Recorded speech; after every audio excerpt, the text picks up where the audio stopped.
দৃষ্টি আকর্ষণ করছি মহামান্য হাইকোর্টের নির্দেশনা অনুযায়ী যে ইসি এলাকায় কোনো ধরনের স্থাপনা রাখা যাবে না, সেই নির্দেশনা বাস্তবায়ন করার জন্য আমরা এসেছি। আপনাদের সবাই সহযোগিতা কামনা করছি। আপনারা নিজ নিজ দায়িত্বে আপনাদের যে স্থাপনাগুলি এখানে আছে সেগুলি দয়া করে সরিয়ে নিয়ে যাবেন। আমরা এখানে সবাই এসেছি আপনাদেরকে সহযোগিতা করতে। আপনাদেরকে গতকাল রাতে আমরা সময় দিয়েছি এবং এখন আমরা উপস্থিত হয়েছি। আমাদের উপস্থিতিতে আপনারা যার যার স্থাপনাগুলি সরিয়ে নিয়ে যাবেন। ধন্যবাদ সবাইকে।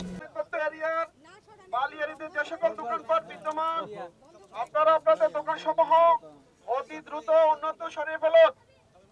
সবাই সবার দোকানগুলো বন্ধ করেন আপাতত।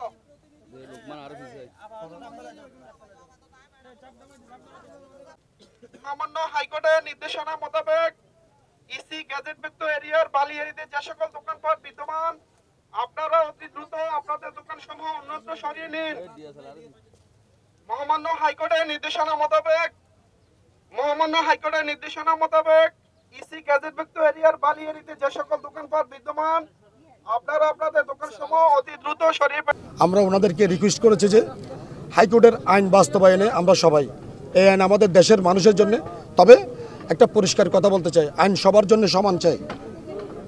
আইনের মধ্যে বড় ছোট থাকবে না। আপনারা জানেন বালিয়াড়ি থেকে আপনার পানি থেকে উপরে পর্যন্ত 300 মিটারের ভিতরে কিন্তু 1000 ফিট পরে। 1000 ফিট আপনারা যদি মিডিয়া এখানে যারা আছেন ইসি আইন বাস্তবায়নের পক্ষে আমরাও, আমাদের এখানে ওনারা বলতেছে যে স্থাপনা উচ্ছেদ করতেছে। আপনারা দেখতেছেন এগুলো কিন্তু অস্থাপনা, এগুলো কিন্তু ভ্রাম্যমাণ। এখানে কিন্তু কোনো স্থাপনা নাই। স্থাপনা বলতে জালালঘর যেগুলি এগুলি বোঝায়।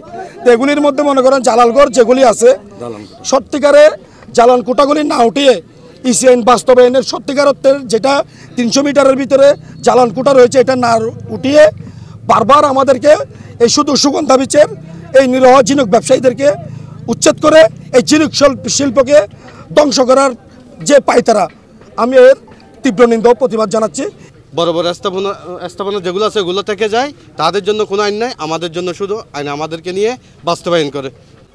প্রতি বছরে আমাদেরকে এরকম হারানি করানো হয়। আসলে হকার নিয়ে এখানে এত নির্যাতন হয়তো হয় আমাদেরকে, তাদের উপরে কোনো হামলা আসে না। আমাদের ছোটোখাটো ব্যবসা করে আমাদের বউ ফুলাফান রিজিক তালাশ করে এখান থেকে নিয়ে যায়, আমাদের উপরে প্রতি বছর আমাদেরকে হামলা করে। কারণ প্রতি বছরের মধ্যে এই সিজনমুখী আমাদের সাথে এই সমস্যাটা ওনারা ক্রিয়েট করে।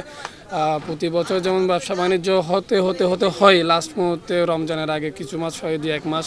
তো বছরের শুরুতেই তো বর্ষা হয় এবং দেশের অনেক ধরনের প্রবলেম থাকে, যার কারণে পর্যটকরা এখানে আসে না।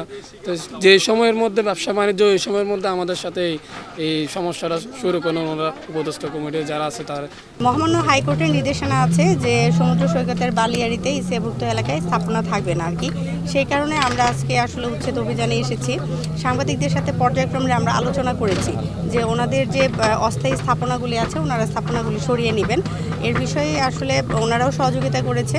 আমরা সকাল থেকে এখানে আছি, মাইকিং করেছি, ব্যবসায়ী ভাইয়ের যারা আছেন তাদের সহযোগিতা চেয়েছি। আমাদের কার্যক্রম চলমান আছে আর কি, যে ওনারা এখানে এই স্থাপনাগুলি রাখবেন না আর কি। ওনারাও আমাদের সাথে একাত্মতা পোষণ করেছেন যে ওনারা আইনকে শ্রদ্ধা করে এই স্থাপনাগুলি এখান থেকে সরিয়ে ফেলবেন।